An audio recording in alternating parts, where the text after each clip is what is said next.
It's Krista with Magnolia Ridge Farm and Gardens, and today I want to do a quick cooking video. I know it's been a while since I've been in my kitchen, but I went out and harvested some bok choy from my garden, and it's the first thing I've harvested from my fall garden, and I needed an easy, quick dinner. And as much as I try to make everything from scratch, sometimes even I fall short, and I would rather people eat a even somewhat healthy and or somewhat homemade dinner than to, feel like they have to either go out and cook or eat something processed or do everything from scratch. There is a middle ground, and this is one of those.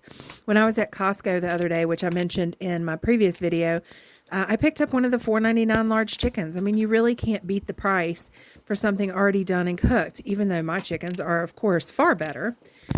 So we had dinner with that night with some croissants, and then I had, half this chicken left over. So what I did is I grabbed an onion from my stock. I pulled some carrots out of the refrigerator. I pulled some celery out of the refrigerator. I actually just harvested some of my own celery the other night, but when I was getting the carrots out, I just grabbed some store-bought celery because they were right beside each other. So this could be completely homemade. This could be completely from your garden. This could be completely store-bought. Whatever. This is an easy, quick stir fry. So we've got onion, carrots, and now the celery, and I'm just throwing them in a pan on the stove and some olive oil on medium high to cook down and get soft.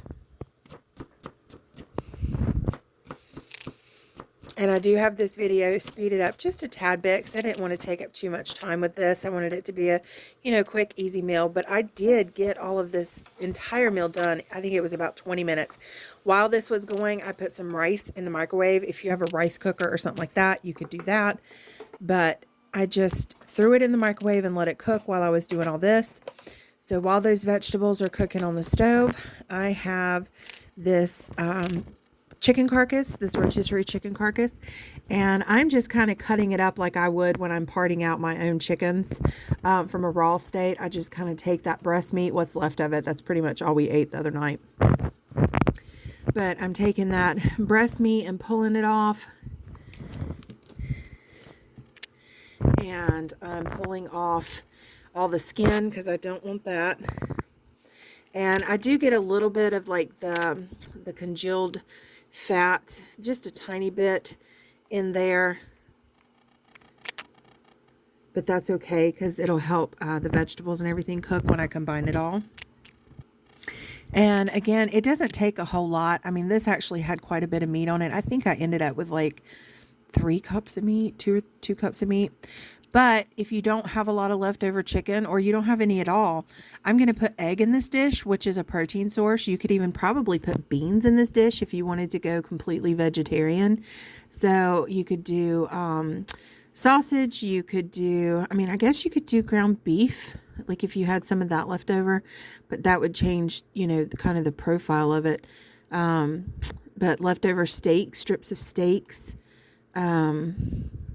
Really, you can use anything. And if you go look in some of my past videos, and I'll link one here, I do a lot of stuff like this where it's just grabbing stuff that we already have. And we always have chicken on hand. Usually have a lot of cooked chicken either in the freezer or in jars on the shelf. So, or leftover chicken. So we do a lot with, chicken and rice, or chicken and vegetables, chicken and pasta. So this is something that's a very common dinner around here. But some of the ingredients will change depending on what vegetables I have available. I will say adding the bok choy is probably one of my absolute favorite ways to do this. I've done peas before and other, green vegetables, but the bok choy was simply amazing.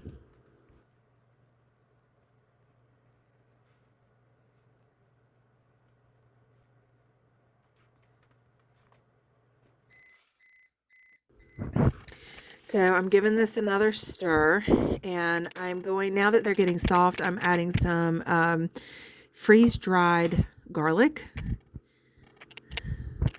And I actually bought this, but you can do it yourself if you have a freeze dryer. And I am hoping to be able to do that next year. But I love the freeze-dried garlic. It's awesome. I actually have a bunch of garlic to plant. I missed growing garlic this past year for the 2023. I didn't get it in. So I didn't even buy any. And by the time I got around to getting it, it was all gone. But I have it, and I'm going to plant a lot of garlic. So I'm hoping to do my own this year. But anyway, at that stage, I just added the garlic and salt and pepper, and that was it. Now here's the beautiful bok choy that I harvested from my garden. And it is gorgeous. You can use those stems, but they were very thick, so I did cut some of those off. You can still see some of it. And I did a quick chiffonade cut because I wanted to be quick about it. So I just rolled these ginormous leaves up and then ribbon cut them and then chopped them down. So it was kind of a chiffonade. I didn't keep them in the ribbon stage though. I kind of chopped them up from there.